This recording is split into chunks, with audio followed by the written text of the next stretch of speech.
Приветствую всех на канале Магия Песка. Меня зовут Ольга, и сегодня я сделаю отсыпку на такую тему. Кто прямо сейчас мечтает быть рядом с вами? Если тема вам интересна, пожалуйста, присоединяйтесь. Давайте вместе посмотрим, кто этот человек и почему он всего лишь мечтает, но не действует. Мои хорошие девушки, настройтесь, загадайте, пожалуйста, на себя. Ни о ком не думайте, песочек все покажет сам. И также, пользуясь возможностью, хочу вас всех поблагодарить, сердечно поблагодарить за то, что доверяете, за то, что выбираете быть со мной, и за ту невероятную теплую поддержку, которую вы мне оказываете своими теплыми комментариями, лайками и подписками. Земной вам поклон! Итак, мои хорошие, я попрошу высшие силы дать мне возможность ответить на все ваши вопросы и послать для вас только самую важную, нужную и полезную информацию.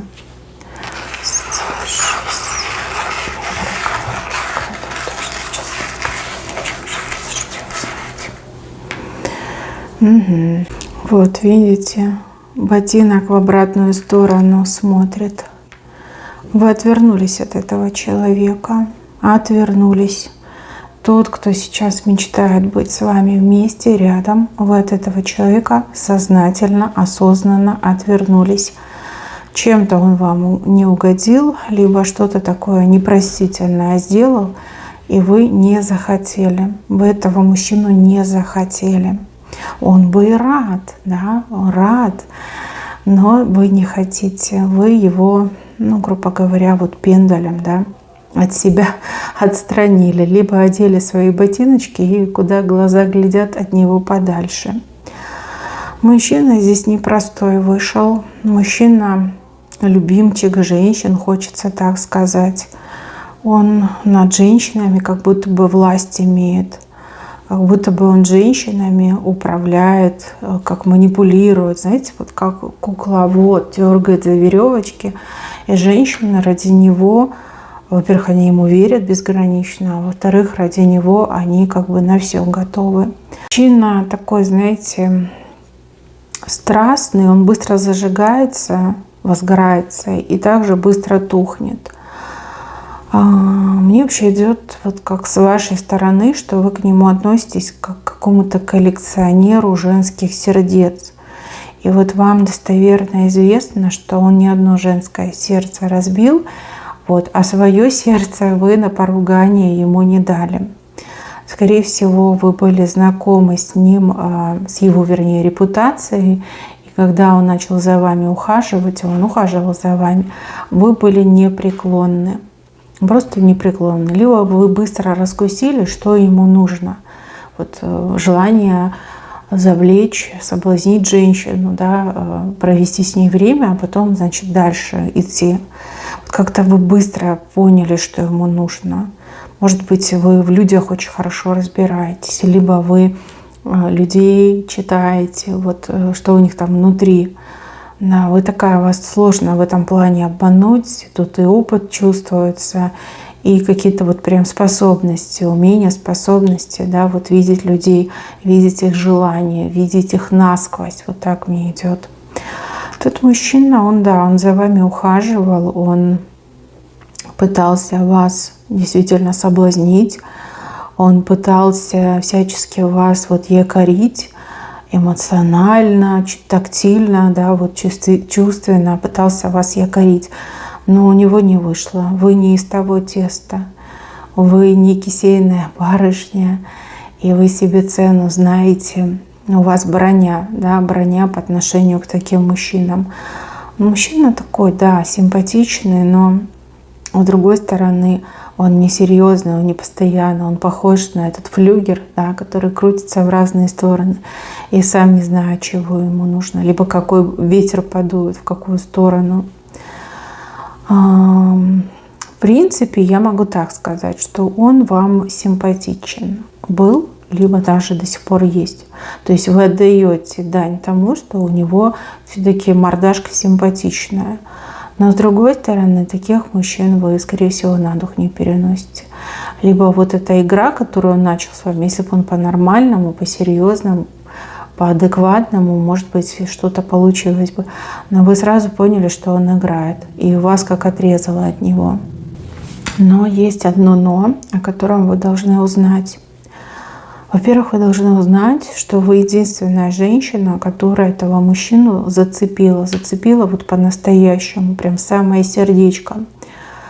До вас и после вас ни одна другая женщина не смогла его зацепить. Может быть, его зацепила ваша природная красота, ваша индивидуальность, сила вашего характера, умение жить правильно, не по общей линейке, не по общим стандартам, а так, как вам нравится, как вам приятно. Опять же, вот здесь много указаний на то, что вы очень умный, интеллектуально развитый человек, гораздо умнее, чем этот мужчина. И он тоже был шокирован, ведь он не верил, что женщины бывают умными. Либо ему такие всегда попадались, которые там не сильно интеллектом отличались. И также еще показан момент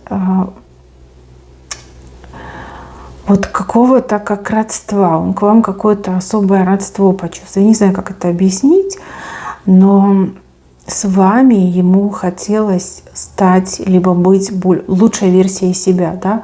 Вот ему хотелось забыть свое вот это грязное, какое-то порочное прошлое, забыть эти все порочные связи, забыть эти все оргии, гульки, которые, да, он там творил, устраивал. Вообще захотелось стать другим. Захотелось как будто бы, знаете, вот прям пойти и помыться с мылом, с мочалкой, да, чтобы смыть с себя вот эту грязь прошлого. А он прям, изрядно в прошлом чудил. И вот хотите верьте, хотите нет, но в сегодняшнем дне этот человек как отшельник показан, да, вот как будто бы он отшельник, он один. Он ушел от людей, он никого к себе не подпускает. Он дни и ночи думает о вас. И еще у этого мужчины что-то есть с вами связанное. Может быть, какая-то вещь, может быть, фотография, да, вот что-то у него есть. Он постоянно смотрит на эту вещь, в руках держит, да, вот любуется, вас представляет. Вот какой-то такой момент очень сентиментальный. То есть на него это совершенно не похоже. И если бы вы это увидели своими глазами, вы бы ахнули, вы бы сказали, не может быть. Такой вот прожженный мужик, игрок, ловелас, жигало, и вот он так бережно хранит мою фотографию, либо там шарфик, может быть, может ручку шариковую вы ему давали. Вот, и он так прям как драгоценность это хранит. И он ни с кем не общается. Мало того, он от горя, скорее всего, выпивает, но выпивает в одиночестве. То есть тут у него даже алкоголь, он больше как средство унять боль, да, успокоиться, немножко себя легче почувствовать. А болит ему, потому что он осознает, что его репутация его погубила, что его вот эта игра, которую он с вами начал, против него обернулась. Он с вами начал играть, но он себя проиграл, он свое счастье проиграл. Вот, прям болит, ему это болит, и он сам себя спрашивает, зачем ты это делал, зачем ты это начинал, что за сила тебя на вот это все потянула, что за бесовская сила в тебе живет. Вот он пытается как-то себя в руки взять, а у него не получается, его ничего не радует, никто не радует, только вы его радуете. Вообще здесь показано, что вы женщина, которая плывет на змее. За вами еще одна женщина стоит. Эта женщина, она как ваша мама, либо бабушка, может быть, старшая вашего рода. Вы как будто бы из семьи, из рода уникальных женщин. Плыть на змее, не иметь соперниц. Во всем и всегда быть номером один. Змея ведь это и про силу, и про мудрость, если мы говорим по отношению к вам. Но и также змея это соперница. То есть не родилась еще женщина, которая смогла бы стать вашей соперницей. Вам нет равных. Вы всегда номер один были, есть и будете.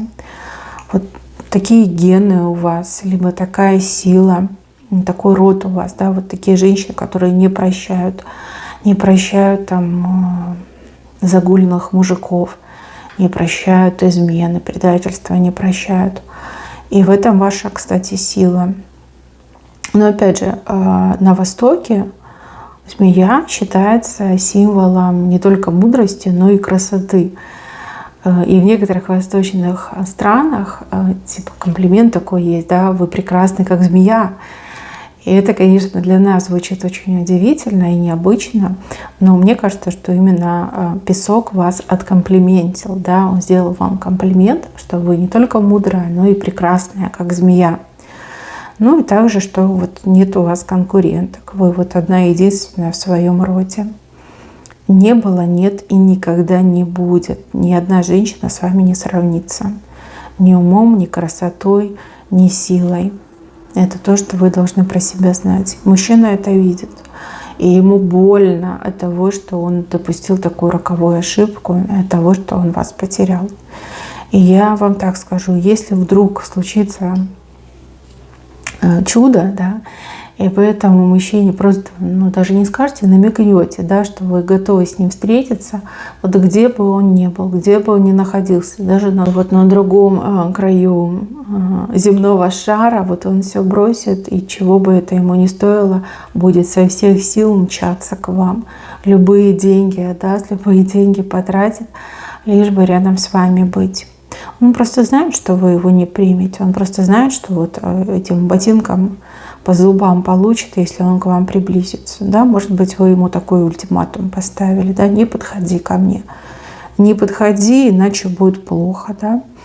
Вот. И опять же, он не хочет, чтобы вы расстраивались, он не хочет вас дразнить, он не хочет идти напролом, потому что вы не та женщина, которую можно вот так измором брать. Для вас это наоборот еще как больше будете его отторгать. Вот сидит он и думает, вот что мне сделать, каким богам мне молиться, чтобы мне дали шанс, чтобы у меня появился хоть крошечный шанс эту женщину вернуть. Либо хотя бы рядом с ней быть, может быть, тенью ее ходить, со стороны ее любить. Тут прям грусть. Грусть у него и тоска. Так, и еще одного человека показали, но этот человек, он, я не знаю, как об этом говорить. Если вы очень чувствительны, эмоциональны, лучше не смотрите часть этого видео, да, давайте с вами попрощаемся и идите на другие видео, на другие каналы, либо займитесь своими делами. Здесь даже не человек показан, здесь показана душа. Душа человека, который при жизни не успел сказать вам о своей любви, либо считает, что недостаточно вам говорил о своей любви. Этого человека уже нет в живых. Это именно душа. Душа, которая страдает по вам, душа, которая не успела вас любить, не успела вас на руках носить, не успела все лучшее в мире бросить к вашим ногам. Нет этого мужчины больше среди живых, нет. И душа ничего поделать не может, и так горько этой душе, горько, что не может прикоснуться к вам, горько, что не может сказать тех слов, которые прям пропечатаны золотыми буквами. Слова любви о том, что вы самая лучшая, самая прекрасная. Вы лучшее, что было в жизни этого человека при жизни. Вы лучшее, что есть у этой души даже на том свете, понимаете? С вами даже ангелы не сравнятся. Вот как такой посыл идет. И еще эта душа, буквально у вас просит прощения за какую-то грубость, либо за какие-то грубые слова, может быть. Может, человек при жизни был грубоватым, да, может, комплиментов не делал, опять же, про любовь не говорил, нежности вы недополучили от этого человека. Теперь вот видите, ничего не исправишь.